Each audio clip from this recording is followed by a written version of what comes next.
চলেছি নতুন একটা ভিডিও নিয়ে। তো যে জেলে গেছে সেই দাগি, আজকে দাগির আফরান নিশোর দাগির টিজার এসে গেছে এবং এক কথায় টিজারটা অসম্ভব সুন্দর, ভীষণ ভালো একটা টিজার এসেছে।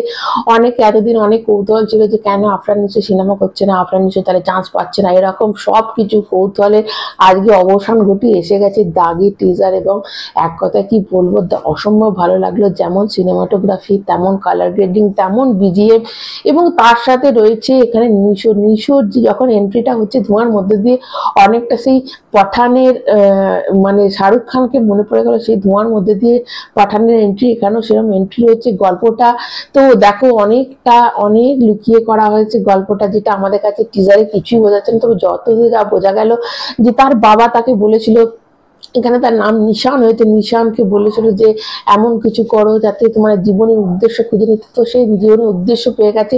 এটা হচ্ছে সিনেমা। দেখো একটা সাধারণ মানুষ, এই কথাটার মানে কি, যে জেলে গেছে সে দাগি কিছু না করে জেলে যা মানে কিছু করেনি, তখন তাকে জেলে কোনো কারণে সে হয়তো তাকে ঢুকিয়ে দেওয়া হয়েছিল, এবং জেলের থেকে যখন সে বেরিয়ে আসে তখন জীবনটা তার পাল্টে যায় এবং তাকে কেউ নর্মাল ভাবে গ্রহণ করতে চায় না।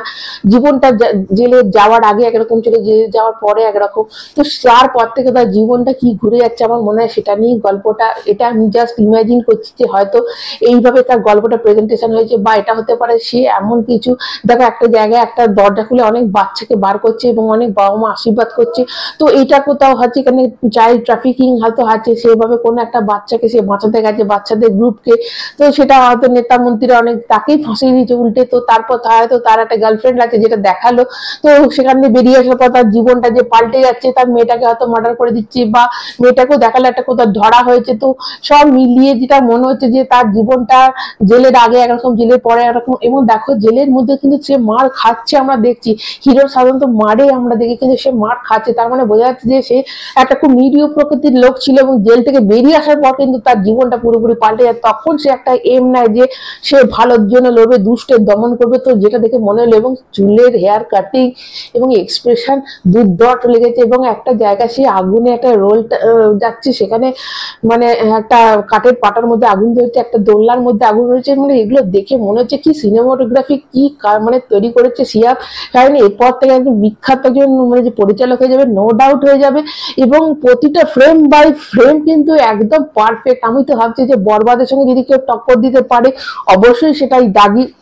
এবং এবং মানে দুটো কিন্তু সমানভাবে চলবে, দুটো সমানভাবে দর্শকের মনে ভালো লাগবে, এটাই আমার মনে হচ্ছে। আমি চাই, তো আমি চাইবো তিনটে সিনেমাই চলো, কিন্তু এই দুটো যেটা দেখে যেমন বরবাদটা যেমন লেগেছে তেমন কিন্তু দাগি, আমি মনে হয় দাগির মধ্যে অনেক পোটেন্সিয়াল আছে। দাগি কিন্তু বেশ ভালো একটা ব্যবসা করবে, এবং মানে দেখি মনে হচ্ছে, এবং আপনার নিজেকে বেশ ভালো লাগছে, এবং একটা মাসি ক্যারেক্টারে লাগছে, কি অ্যাকশন করছে, গুলি করছে, মারামারি, এবং খুব ব্রুটালিটিও থাকবে, যেটা দেখে তো বোঝাই যাচ্ছে। এখন দেখো ব্রুটালিটির বাজার, এখন প্রত্যেকটা সিনেমা কিন্তু ব্রুটালিটি ভরপুর, দর্শকরা এটাই পছন্দ করছে, তো অবশ্যই এরকম সিনেমাই হবে। তো এবং এবং মাসি ক্যারেক্টারের যে আমরা নিশোকে দেখতে পাবো, নো ডাউট দেখতে পাবো, এবং দারুণ লাগছে।